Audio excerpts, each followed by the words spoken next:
Students, welcome back to my channel Maurya education. Students, आज हम पढ़ेंगे एरिया के बारे में, जो कि चैप्टर नंबर 15 और प्रैक्टिस सेट 15.1 भी हम इसको कंप्लीट करेंगे। 8th स्टैंडर्ड का बहुत ही इंटरेस्टिंग और बहुत इम्पॉर्टेंट चैप्टर है। बस इसको आप ध्यान से पढ़ने और समझने की कोशिश कीजिए। इसमें हमको दिया है students area of square. Area of square क्या होता है? साइड का स्क्वायर होता है, या हम साइड इंटू साइड भी लिख सकते हैं। एरिया ऑफ रेक्टेंगल होता है लेंथ इंटू ब्रेथ, क्योंकि रेक्टेंगल में लेंथ अलग होता है और ब्रेथ अलग होता है। थर्ड हमको दिया है, क्या निकालना है? Area of triangle. Area of right angle triangle दिया है, ठीक है। तो हम राइट एंगल ट्रायंगल को पहले देख लेते हैं, ठीक है।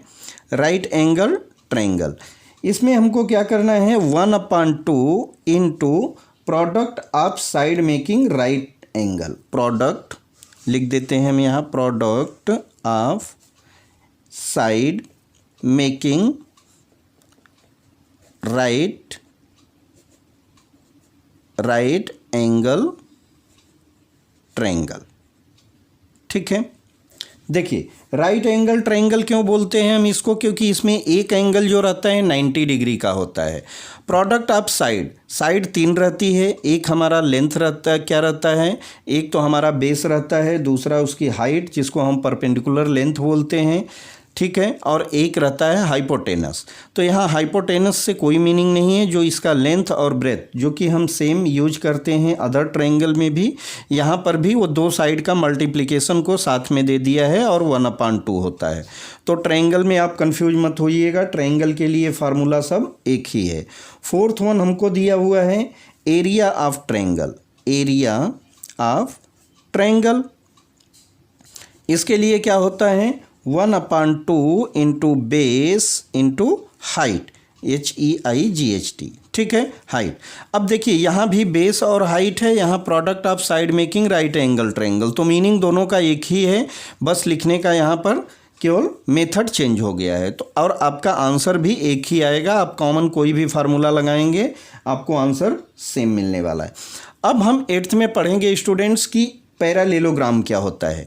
पैरालेलोग्राम क्या है? पैरालेलोग्राम समझिए कि एकदम रेक्टेंगल का ही कॉपी है, या रेक्टेंगल का आप बिगड़ा हुआ रूप समझ लीजिए। क्योंकि रेक्टेंगल का डिफिनीशन क्या है? रेक्टेंगल में अपोजिट साइड्स आर इक्वल होती है और एंगल टोटल 4 होते हैं। 4 के 4 एंगल क्या होने चाहिए? 90 डिग्री के होने चाहिए। कोई भी एंगल अगर 90 से कम या ज़्यादा है तो उसको हम क्या बोलेंगे? उसको हम रेक्टेंगल नहीं बोलेंगे, उसको हम बोलेंगे पैरालेलोग्राम। उसको हम क्या बोलेंगे? पैरालेलोग्राम बोलेंगे। क्यों पैरालेलोग्राम बोलेंगे? क्योंकि उसमें अपोजिट साइड इक्वल होती है, लेकिन यहाँ पर क्या रहता है कि एंगल भी अपोजिट साइड के इक्वल होते हैं। Opposite sides R angle equal होते हैं, इसके लिए उसको हम पैरालेलोग्राम बोलते हैं। तो 5th फार्मूला आप लिख लीजिए कि एरिया ऑफ पैरालेलोग्राम का, ठीक है। पैरालेलोग्राम का आपको मिल जाएगा क्या है? Base into height. Base into height होता है इसका भी फार्मूला। अब देखिए, बेस इंटू हाइट, आपको लेंथ इंटू ब्रेथ देखेंगे तब भी वही है, तो आपको एरिया वही मिलने वाला है। अगर आप इसको फार्मूला को देखेंगे तो सिर्फ और सिर्फ लिखने का मेथड चेंज हो गया है, बाकी रूल सबका जो भी है आंसर आपको सेम ला के देने वाला है। इसमें हम क्वेश्चन नंबर 1 देख लेते हैं। सॉल्व एग्जाम्पल में दिया है, एग्जाम्पल हमको दिया है यहाँ पर। एग्जाम्पल में देखेंगे स्टूडेंट्स तो हमको दिया है, if the base of a parallelogram is 8 centimetre and height 5 centimetre, ठीक। तो हम क्या लिख दें यहाँ पर? एरिया ऑफ पैरालेलोग्राम, ठीक है। Area of parallelogram equal to base into height. अब देखिए, बेस हमको कितना 8 बताया जा रहा है और हाइट कितना है 5, तो 8 5 जा 40 स्क्वायर सेंटीमीटर। जो हमको यूनिट दिया रहेगा तो यूनिट लिखेंगे, सेंटीमीटर दिया है तो सेंटीमीटर, मीटर है तो मीटर, किलोमीटर है तो किलोमीटर। लेकिन जब एरिया निकालते हो स्टूडेंट्स तो वहाँ पर आपको क्या लगा देना है? वहाँ पर स्क्वायर लगेगा। जो आंसर आता है वो किस में आएगा? स्क्वायर। तो एरिया हमेशा स्क्वायर में मेजर की जाती है, ठीक है। तो इस तरह से आपका क्वेश्चन नंबर 1 कंप्लीट हो जाएगा। सेकेंड में हमको दिया है एरिया ऑफ अ पैरालेलोग्राम। आप क्वेश्चन को बुक से देखते जाइए, हमको एरिया दिया हुआ है तो हम लिख लेते हैं, पहले तो फार्मूला लिख लेते हैं, area of parallelogram equal to base into height. ठीक है, बेस इंटू हाइट लिख लेते हैं। हमको एरिया दिया है 112 और इसका बेस भी दिया है 10, हाइट नहीं दिया है, हाइट हमको पता करना है। ठीक है, तो हमने क्या किया, एरिया के नीचे एरिया लिखा इक्वल टू बेस के नीचे बेस लिखा और हाइट के नीचे हाइट लिखा क्योंकि हाइट नहीं पता है। एक लाइन और लिखिए 112 इक्वल टू 10 हाइट। ठीक है, 10 हाइट हो जाएगा। अब हमको चाहिए क्या, हाइट चाहिए, तो हाइट के लिए आप इस साइड में उसको लिख दीजिए, हाइट इक्वल टू क्या हो जाएगा, 10 हाइट इक्वल टू 112 है तो 112/10 हो जाएगा। तो हमको हाइट क्या मिल जाएगी, 11.2 क्या मिल जाएगा, 11.2 सेंटीमीटर इसकी हाइट मिल जाएगी पैरालेलोग्राम की। तो इस तरह से इसको करना है। अब हम कुछ क्वेश्चन इसमें दिए हैं, उस क्वेश्चन को कंप्लीट कर लेते हैं। देखिए क्वेश्चन नंबर 1 दिया है, आप प्रैक्टिस सेट में पढ़ेंगे ध्यान से। तो हमको क्या दिया है, if the base of a parallelogram is 18 centimetre and height is 11 centimetre then finds area. अब क्वेश्चन नंबर 1 हमको दिया है, क्या निकालना है, यहाँ पर हमको यहाँ पर इसकी वैल्यू निकालनी है। तो कोई दिक्कत नहीं है, आप इसको आराम से सॉल्व कर सकते हैं। आपको क्या करना है, पहले तो आपको फार्मूला लर्न होना चाहिए, तो आप बार बार फार्मूला लर्न कर लीजिए। Area of a parallelogram equal to base into height होता है। आप 5 बार मेरे साथ बोलिए, area of a parallelogram equal to base into height, base into height into base into height, base into height. आपको फार्मूला लर्न हो जाएगा। अब देखिए आगे हमको क्या करना है, आप यहाँ पर लिख लीजिए area of parallelogram equal to base into height. जो चीज़ें दी गई है वही हम लिख देते हैं। बेस हमको कितना दिया है, 18 दिया है और हाइट हमको कितना दिया है, 11 दिया है। अब 11 से मल्टीप्लाई कीजिए, 11 8 जा 88 होता है और 11 1 जा 11 और आगे आपको क्या करना है, 8 को ऐड कर दीजिए तो कितना हो जाएगा, 19 हो जाएगा। ठीक, 198 स्क्वायर सेंटीमीटर क्या आ जाएगी, फर्स्ट क्वेश्चन का आंसर आ जाएगा। आपका आंसर 1 मिनट में रेडी हो जाएगा। बस आपको फार्मूला गलत नहीं लिखना है, फार्मूला लिखना है और उसके नीचे वैल्यू पुट कर देनी है। क्वेश्चन नंबर 2 पर चलते हैं। If the area of a parallelogram, देखिए हमको एरिया दिया है और बेस दिया है, हाइट पूछा जा रहा है। जो अभी आपने एग्जाम्पल 2 किया उसी पर आधारित एक क्वेश्चन है।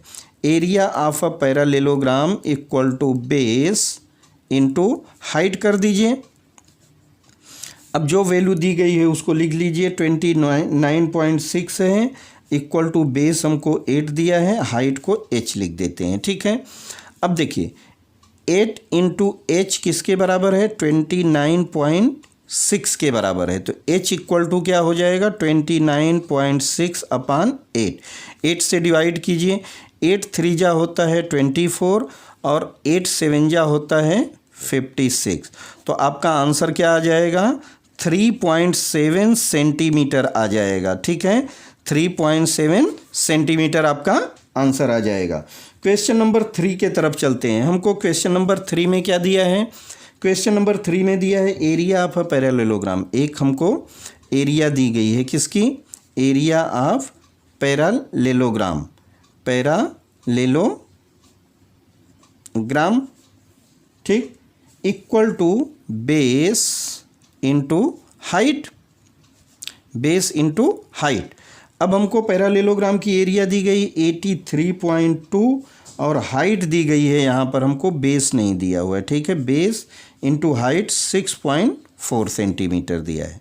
ठीक, बेस इंटू 6.4 को इस साइड ले लीजिए, 83.2 कर दीजिए। अब देखिए आपको बेस चाहिए तो बेस इक्वल टू क्या हो जाएगा, 83। टोटल हमको एरिया इसी को मल्टीप्लाई करने पे निकलती है और ये चला जाएगा अब डिवीजन में। अब देखिए 83.2 और अपान 6.4 आ रहा है। अब इसको क्या करना है, आपको डिवीजन करना है। तो पहले तो आप इसको क्या कीजिए कि डेसिमल हटा दीजिए। डेसिमल हटाने के लिए क्या करना होगा स्टूडेंट्स, एक डिजिट हटाना है तो हम 10 से ऊपर और 10 से नीचे भी मल्टीप्लाई कर देंगे। तो ऊपर हो जाएगा 832 और नीचे हो जाएगा कितना, 64।